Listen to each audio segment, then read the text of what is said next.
20. Very old engines.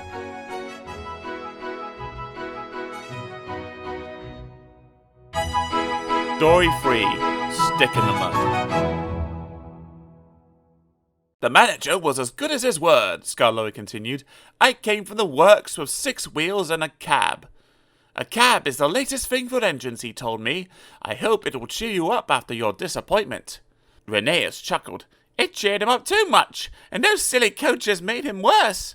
Such a handsome engine, they tittered. 6 wheels and a cab? So distinguished, my dears. It's a pleasure to see him. He soon got too big for his wheels. Scar-Llyn smiled ruefully. I did too, he said. Go on, Rheneas. He boasted about his cab till I was tired, said Rheneas. You should get one like me and be up to date, he would say.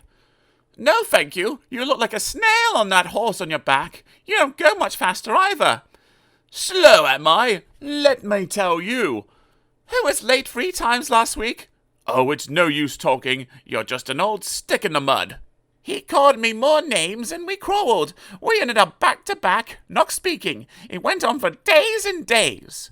One dark Monday morning, Scar-Llyn had to take the workman's train to the quarry. It had rained for 3 days. You always pick on me for wet days, he complained. You, said Mr. Bobby, have to take a cab to keep us dry. Come on. Scar-Llyn slipped and snorted on the damp rails. He began to wonder if cabs were worth it. An hour later, I was warming up when Scar-Llyn's guard came coasting down in an empty truck. He stopped by our shed. There's a landslide beyond the tunnel, he said. Scar-Llyn's run into it. He's stuck. Show him a wheel, Rheneas. Look lively. I'm sorry, Mr. Peters, sir, but that Scar-Llyn's too swanky. He says I'm a stick in the mud. He can jolly well stick in the mud himself. It serves him right.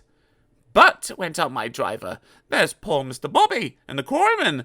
Does it serve them right too? The guard says the mud's like treacle. Oh dear, I said, that will never do. We must save them before they get sucked in. And off we puffed with 2 trucks and some workmen. Things aren't too bad after all. The men had partly cleared the line and had levered Scar-Llyn back. He was hissing and grumbling dreadfully, but we didn't listen to him. We cleared the rest of the line, and I pushed Scar-Llyn out of the way before taking the quarryman to work. Mr. Bobby cleaned and oiled his wheels in motion so that when I returned with the coaches, I could help them back to the shed. I'm sorry I was swanky, he said at last. Thank you for helping me. Not at all, I said, but I was still cross. Then Scar-Llyn began to laugh.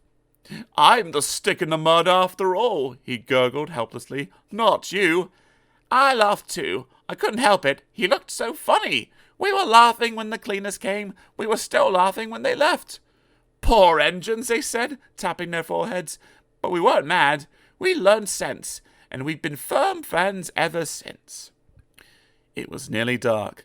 The listeners stirred and stretched. Thank you, Scar-Llyn and Rheneas, they said. Now you've told us about the old days, we can give you both a splendid birthday next week.